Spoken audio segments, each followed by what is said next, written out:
তো ভিউয়ার্স, নতুন বছরে কিন্তু আমাদের ধামাকা একটা ডিসকাউন্ট চলছে। আমরা কিন্তু পরবর্তীতে যত টাকা ডিসকাউন্ট দিয়েছি তার থেকে বেশি টাকা ডিসকাউন্ট আমরা এই ক্যাম্পেইনে দিচ্ছি। এটা হচ্ছে জানুয়ারি 2025 এর ক্যাম্পেইন।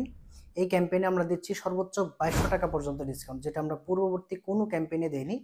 আপনি কিন্তু এখন যে কোনো সার্ভার, যদি ফ্ল্যাক্সি সফটওয়্যার বিডি কোম্পানির যে কোনো সার্ভার নেন, সেক্ষেত্রে আপনি 2200 টাকা পর্যন্ত ডিসকাউন্ট পাবেন। আর এই ডিসকাউন্টে কিন্তু শেষ নয়, আপনার জন্য কিন্তু আরো চমক রয়েছে, সেটা আপনারা জানেন ইতিমধ্যেই। গত ডিসেম্বর ক্যাম্পেইন এবং এই জানুয়ারি ক্যাম্পেইন, এই দুটি ক্যাম্পেইন মিলিয়ে যদি আমাদের 30টা সার্ভারে বেশি সেল হয়, তাহলে কিন্তু আমরা একটা গিভওয়ে আয়োজন করবো। সেখানে একটি স্মার্টফোন সহ 20,000 টাকা মূল্যের পুরস্কার থাকবো, যেটা আপনারা এই মাত্র 30 জনের মধ্যে কিন্তু আমরা দিয়ে দেবো। হতে পারে আপনিও সেখানকার একজন বিজয়ী হতে পারেন, হতে পারে আপনি এখান থেকে একটা গিফট পেয়ে আপনি যে টাকা দিয়ে সার্ভার নিয়েছেন সেটাও কিন্তু আপনার উঠে যেতে পারে। তো অবশ্যই এই সুযোগটা হাতছাড়া করবেন না। অবশ্যই, যেহেতু এই লটারিটা খুব কম সংখ্যক মানুষের মধ্যে হবে, যেহেতু মাত্র 30 জন মানুষের মধ্যে লটারিটা হবে, তাহলে কিন্তু এখানে আপনার জেতার চান্স কিন্তু অনেকটা রয়েছে। অবশ্যই অংশগ্রহণ করবেন। হতে পারে আপনি যে টাকা দিয়ে সার্ভার নিয়েছেন তার থেকে বেশি টাকা আপনি ক্যাম্পেইনের মাধ্যমে উঠিয়ে নিতে পারবেন। যদি আপনি সার্ভার নিতে চান, অবশ্যই যোগাযোগ করে সার্ভার নিয়ে নেবেন এবং এই ক্যাম্পেইনে অংশগ্রহণ করবেন। সেই প্রত্যাশা করছি। ভালো থাকবেন। আল্লাহ হাফেজ।